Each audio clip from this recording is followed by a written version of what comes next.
Hi guys, welcome to my channel बड़ा चक्कर है। सो गाइस, आज मुझे बहुत ज़्यादा एक्साइटमेंट हो रही है क्योंकि आज हम एक अपने चैनल पे एक नया कॉन्सेप्ट लाए हैं। जैसे कि आपने दूसरे यूट्यूब चैनल्स पे देखा होगा कि लोग पॉडकास्ट सुनते हैं आजकल। तो मैंने सोचा कि मैं भी एक टॉपिक्स पे, बहुत सारे टॉपिक्स पे एक पॉडकास्ट शो शुरू करूँ जो लोग सुने। तो आज हम एक बहुत बर्निंग टॉपिक के साथ आए हैं जो कि आजकल के यंगस्टर्स की लाइफ में एक बैरियर है, एक ग्रोथ बैरियर बना हुआ है।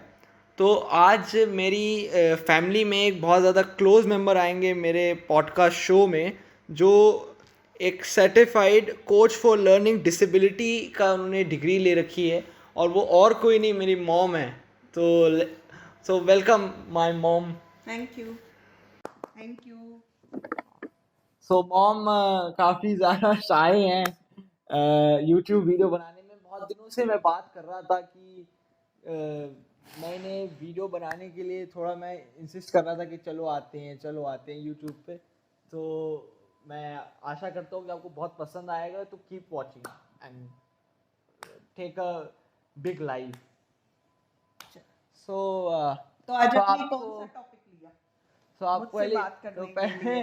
पहली बात मैं पूछना चाहूँगा कि मम्मी आपको कैसा लग रहा है, क्योंकि मुझे मैंने तो आपको बहुत ज़्यादा इंसिस्ट किया है कि कहीं ना कहीं आप उस यूट्यूब वीडियो में आए और उसको मतलब थोड़ा अच्छा बनाए। मैं बहुत चाहता था कि कहीं ना कहीं हमारा एक वो बने पॉडकास्ट वीडियो कभी, क्योंकि मैं रणवीर अलाहाबादी को देखकर बहुत ज़्यादा इंस्पायर्ड हूँ कि मेरे को आई भी थिंक कि बनाना तुमने चाहिए। ना सीक्रेट अप्लाई किया है और मैं इसके शी लिए ऑलवेज बिलीव्स इन सीक्रेट। चलो चलो शुरू करते हैं। अब मुझे बताओ, आप मेरे से किस टॉपिक पे डिस्कस करना चाहते हो? मैं चाहूंगी कि आप भी जो भी टॉपिक है वो आप भी पार्टिसिपेट करो इसमें, हाँ नहीं, वो कि तो जैसे हाँ। कुछ अगर कुछ आपको लगता है कि हाँ अरे ये तो, क्योंकि ये आप मुझे बताइए आप कौन से टॉपिक पे बात करना चाहते हैं मेरे से? Inferiority complex. Inferiority complex. हाँ, ये ठीक है। बहुत ज़्यादा एक लाइवली एक इशू बन गया है आज की हाँ, जनरेशन एक में। बर्निंग इशू है यंगस्टर्स में एक। हाँ, जो बैरियर है आज के यंगस्टर्स हाँ में कि वो आगे नहीं बढ़ने देता और काफ़ी हाँ। लो कॉन्फिडेंस हो जाता है उसमें। तो इसके बारे में हम आपसे जानना चाहेंगे। तो लेट्स स्टार्ट। चलो पहले हम ये ऐसे स्टार्ट करते हैं कि एग्जैक्टली ये है क्या इन्फीरियोरिटी। हम बोलते हैं ना, अरे एक्चुअली उसमें थोड़ा सा इन्फीरियोरिटी कॉम्प्लेक्स है, वो वो थोड़ा नर्वस हो रहा है, उसको स्टेज पे आने में नर्वस हो रहा है। स्टेज तो नहीं, स्टेज तो बहुत बड़ी चीज हो जाएगी अगर किसी में इन्फीरियोरिटी कॉम्प्लेक्स होगा तो उसको अगर वो बहुत सारे लोगों में बैठा है, अगर वो कुछ एक भीड़ में बैठा है और उसको बोला जाए कि आप अपने कुछ विचार रखिए, तो वो नहीं बोल पाएगा। अगर उसमें इंफीरियोरिटी कॉम्प्लेक्स होता है तो ये मतलब किसी भी तरीके से हो जाता है। Basically lack of confidence, exactly the state of lack of feeling less body language, important कि नहीं मैं तो कि मैं एक नहीं कर पाऊंगा मैं नहीं और कर बाकी पाऊंगा। सब लोग कर सकते हाँ हैं। हाँ हाँ। तो वो मेरे हिसाब से तो वो, जैसे अगर आपके साथ का कोई आदमी हो या फिर कोई लेडी हो, जो भी हाँ आपकी फ्रेंड हो या फिर हाँ। आपका कजन ब्रदर हो, जो भी है, तो वो अगर आपके साथ का आदमी थोड़ा सा ऊपर निकल जाता है तो आप अपने आप को कहते हैं यार ये आदमी तो बहुत आगे एग्जैक्टली। निकल गया, या फिर हाँ, या यू आर हम वेरी ये राइट। कभी वो नहीं करते कि हमारा समय कुछ अलग आ सकता हाँ, है। In brief the state of feeling less important, हाँ नहीं, वो क्लेवर, कौन वो एक्सेट्रा देन अदर पीपल, कि आप दूसरे लोगों से ना अपने आप को नीचा नीचा फील करते हैं, लाइक डिमोटिवेटेड होता है। एग्जैक्टली तो कि आप अपने आप को मोटिवेट रखना चाहिए उस स्टेट ऑफ हाँ माइंड वो में। एक है। बट हम इस पे बात कर रहे हैं ना कि एग्जैक्टली ये होता क्या हाँ है ना, कि हम दूसरे लोगों से अपने आप को बहुत इंफीरियर फील करते हैं कि नहीं नहीं वो ऐसा है, नहीं नहीं मैं तो उससे बहुत कम हूँ। जब हम खुद ही अपने आप को ऐसे जज करने लगते हैं तो ऑब्वियस तो हमारी बॉडी लैंग्वेज बदल जाती है, हमारा कॉन्फिडेंस लो हो जाता है। हम घर में अच्छे से बात करेंगे लेकिन अगर हम किसी के सामने जाएंगे तो हम हकलाना शुरू करेंगे, या बीच बीच में हमें समझ नहीं आएगा, जो बड़े कॉमन से वर्ड होंगे तो वो भी हमसे नहीं बोले जाएंगे। तो ये सारी चीजें इंफीरियोरिटी कॉम्प्लेक्स जब किसी को होता है तो आ बेसिकली जाती है। हाँ लैक ऑफ कॉन्फिडेंस। हाँ, लैक ऑफ कॉन्फिडेंस। ये इंफीरियर कॉम्प्लेक्स के साथ आते ही है, लैक ऑफ कॉन्फिडेंस उसके हाँ साथ ही आ हाँ रहा है। हाँ सो मैं उस आपसे एक अगला सवाल पूछना चाहूँगा। What do you feel about, during this मतलब पीरियड या ड्यूरिंग दिस पीरियड आप क्या फील करते हैं अबाउट दिस पीरियड? आप क्या आता है मन के अंदर लोगों के कि क्या स्टेट ऑफ माइंड से गुजर रहे होते हैं? हाँ, इसमें क्या होता है कि जिसको भी ये इंफीरियोरिटी कॉम्प्लेक्स होता है तो उसका जो उसको एक तो हमेशा ये लगता है कि मेरा फ्यूचर है ही नहीं। Every time feeling insecure for future कि नहीं हाँ नहीं नहीं, मैं तो कुछ नहीं कर सकता या मैं कुछ नहीं कर सकती, उसने तो इतना कुछ कर लिया बट मैं तो इतनी कैपेबल हूं ही नहीं, पर मेरे पास तो कुछ है ही नहीं। मेरे को है ना? ऐसा लगता है कि जैसे मुझे भी पिछले दिनों ये बहुत ज़्यादा हम्म परेशान कर रहा था, जैसे कि आप भी जानते हो। हम्म। तो क्या था कि जैसे मुझे बहुत ज़्यादा, अभी मुझे कभी कई कई बार मुझे ये परेशान करता है कि जैसे मैं अभी I am 20, about to be 20। Hmm so मुझे ये लगता है कि अभी मेरे को बहुत कुछ कर लेना चाहिए था। जैसे कुछ लोग होते हैं कि वो 15 16 17 की एज में देयर आर सर्टेन पीपल और वो बहुत कुछ कर जाते हैं, तो वो गॉड ग्रेस की वजह से। तो मुझे काफ़ी लगता था कि जैसे मैं कुछ नहीं कर पा रहा हूँ, मैं 20 का हो गया हूँ, मतलब I want to earn money, so that state of mind में आ जाता है। लेकिन ये जैसा कि आप मुझे सोचते बहुत हो कि दिनों नहीं से अब आप ट्वेंटीज में हो, बट आप अपने आप को क्या कैसे कंपेयर कर रहे हो? जो 28 के हैं, 30s में चल रहे हैं कि अरे इन्होंने तो इतना कुछ कर दिया। तो आप क्या करते हो कि आप डायरेक्ट कंपैरिजन डायरेक्ट क्या करते डबल हो? उम्र के लोगों से एग्जैक्टली करते कि आप क्या करते हो कि एकदम नीचे से लेकर टॉप पे जाना चाहते हो। हैं। है ना? जैसे कि तो हाँ जी, बॉटम टू टॉप एकदम से आना इट्स टू मतलब डिफिकल्ट, ये इट्स आप टू डिफिकल्ट। और ये ऐसा है कि लाइक कि आप कहते हो कि बीच में कोई फेलियर आए नहीं, तो फेलियर का मतलब ये नहीं होता कि अब हम फेल हो गए अब हम कुछ नहीं कर सकते। This is like a lesson कि अगर आप कुछ failure is a part of life. हाँ कि अगर आप फेल होते हो तो इट्स गुड फॉर यू, हाँ जी, हाँ वो कुछ गुड फॉर यू वो ना। फेलियर हमें चांस देता है इम्प्रूव करने हाँ का, तो हाँ। कहीं तो तरीके से जो चीज भी है। सक्सेस मिलती है वो हमारे को स्टेप बाय स्टेप मिलती है, लेकिन जब आप बॉटम टू टॉप एकदम से जाना चाहोगे डायरेक्ट, आपको वो चीज नहीं मिलेगी और फिर तभी आपको एकदम से एंजाइटी होगी, डिप्रेशन होगा, एंड फिर आपको ये सारी चीजें शुरू की नहीं नहीं नहीं मैं तो कुछ नहीं कर सकता। मैं यहीं से ही स्टार्ट होता है इंफीरियोरिटी कॉम्प्लेक्स कि नहीं नहीं मैं कुछ नहीं कर सकता। तो अब कंपेयर फेयर ऑफ किससे कर रहे हैं फेलियर आप? भी कई बार आता है मन में हाँ कि नहीं हाँ अगर मैं सेम। ये चीज स्टार्ट ये करूंगा तो सारी चीजें हो जाए। आपकी इसी से ही आती हैं। एग्जैक्टली ये चीजें कहाँ से आती हैं कि अरे नहीं नहीं मैं तो कुछ नहीं कर सकता, जब आप बॉटम टू टॉप शुरू करते हो कि नहीं जी मेरे को डायरेक्ट जाना है, तो डायरेक्ट जाने में बहुत सारी चीजें आती हैं। नहीं, आपको तो प्रोसेस पे, आप ये कहना हाँ चाह रहे हो कि प्रोसेस पे आप हाँ बिलीव करें, ना कि रिजल्ट पे। प्रोसेस अगर आपका हाँ ठीक है हाँ तो आप हाँ कर सकते हाँ। हैं। तो है ना? जो है, अब मैं तो आपसे अगर अगर ये persist होती रहती है तो एक टाइम ऐसा होता है कि जो हमारे ये जो एवरीडे टास्क होते हैं ना, तो वो भी हम करने में हमें डिफिकल्टी आती है, क्योंकि हमें लगता है ये छोटे छोटे टास्क करने में भी हमारे हमारे माइंड में इतना कंफ्यूजन चल रहा होता है कि हम बोलते हैं कि नहीं नहीं नहीं ये तो हम नहीं कर पाएंगे, हम फेल हो जाएंगे इसमें। छोटे छोटे टास्क भी आप करने में वो डेली बेस के टास्क भी करने में आप फेयर और फेलियर घुसा देते हो हाँ कि हाँ नहीं। अगर मतलब जैसे अगर मैं किसी अपने फादर को भी देखता हूँ, तो वो अकाउंट्स का काम अच्छे तरीके से कर लेते हैं, हाँ लेकिन मैं अकाउंट्स के काम को इतना भारी समझता हूँ हाँ बिल्कुल।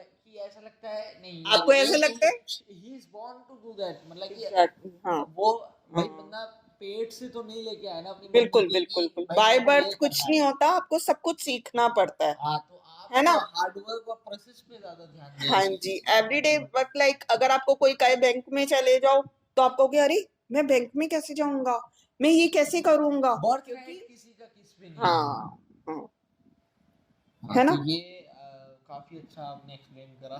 हम्म। हाँ और ये जो है एक मेंटल डिसऑर्डर है क्या? नहीं, ये एक्चुअली में मेंटल डिसऑर्डर नहीं है, इसकी कोई मेडिसिन नहीं होती, कुछ नहीं होता। बट अगर ये ज़्यादा परसिस्ट होता है, बार बार, तो ये एंग्जाइटी हो जाती है। तो उसको बोल सकते हैं कि जब एक्सिस ऑफ एंग्जाइटी जब हमारे अंदर आ जाती है, तो वो डिप्रेशन एंग्जाइटी हो जाती है, तब हमारे को बहुत मेडिसिन के लेना पड़ता है मेडिसिन, मेडिसिन तो के कांटेक्ट मतलब हाँ प्रिस्क्राइब्ड लेना हाँ पड़ता है हाँ डॉक्टर को। हाँ। तो तो वैसे अगर आप कहो कि हाँ जी किसी आप साइकेट्रिस्ट पे जाओ कि हमें वो एक ही बात तो समझाएंगे कि आपने माइंड को थोड़ा रिलैक्स करो या फिर हम्म थोड़ा अपने माइंड को थोड़ा सा फ्री करें, कहीं हम्म जाएं घूमने को बोले। हाँ, हो हम्म सकता है। तो अच्छा, ये कोई बीमारी नहीं है। हाँ।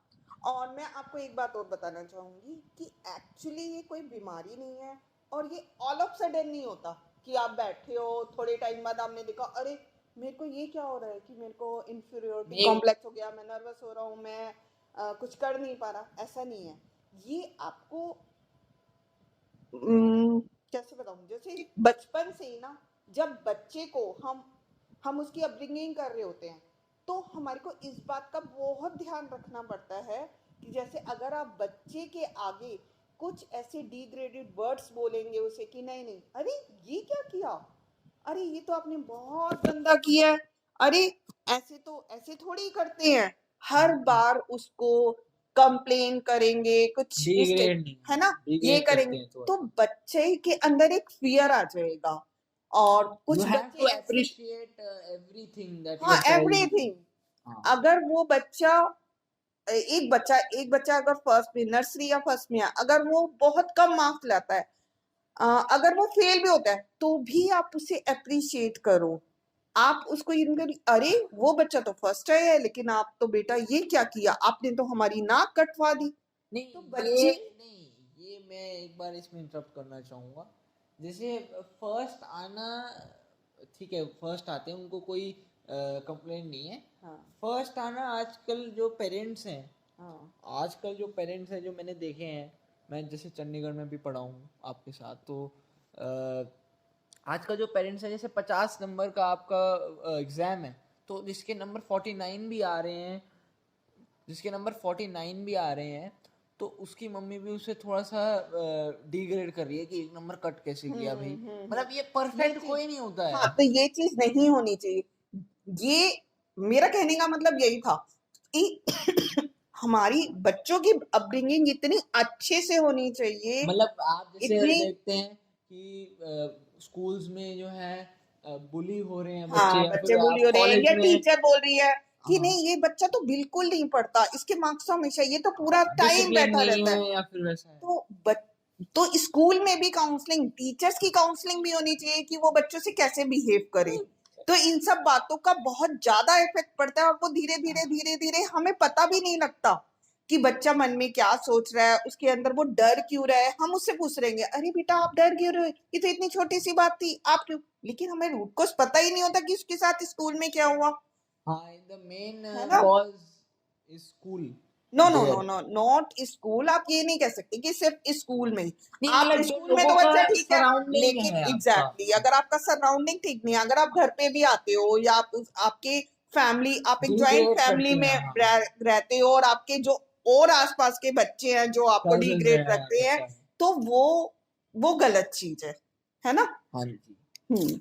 तो इसको अगर चलो अगर किसी को इंफीरियोरिटी कॉम्प्लेक्स आ भी गया, तो अब हमारा सवाल ये है कि हम उसको कैसे कैसे उसको कर सकते उससे हैं। बाहर निकले उस हाँ पीरियड से। आप बताइए, मैं आपसे सुनना चाहूंगी कि आप उसको कैसे कर सकते हैं। जैसे कि मम्मी, मैं अभी आपको पता ही है कि मैं अभी 4 डे की एक वर्कशॉप में, बहुत अच्छी वर्कशॉप में होके आया हूँ, और मैं व्यूअर्स से भी कहना चाहूँगा कि ऐसी वर्कशॉप में आपको जाना चाहिए, काफ़ी मोटिवेशन मिलता है।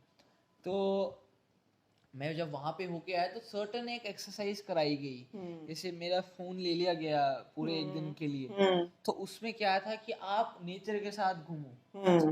तो कोई पेड़ देख रहा है, कोई पेड़ को हक कर रहा है, कोई नेचर के साथ, जैसे हम कोई झूले झूल रहा है, कोई घास पे लेटा हुआ है, तो हर आदमी अपने 5 ईयर ओल्ड जो बच्चा है आपके अंदर, उसको जगाने की कोशिश कर रहा था, हम्म तो उसमें कोई कंपैरिजन नहीं, उसमें कोई कुछ कहेगा नहीं ना।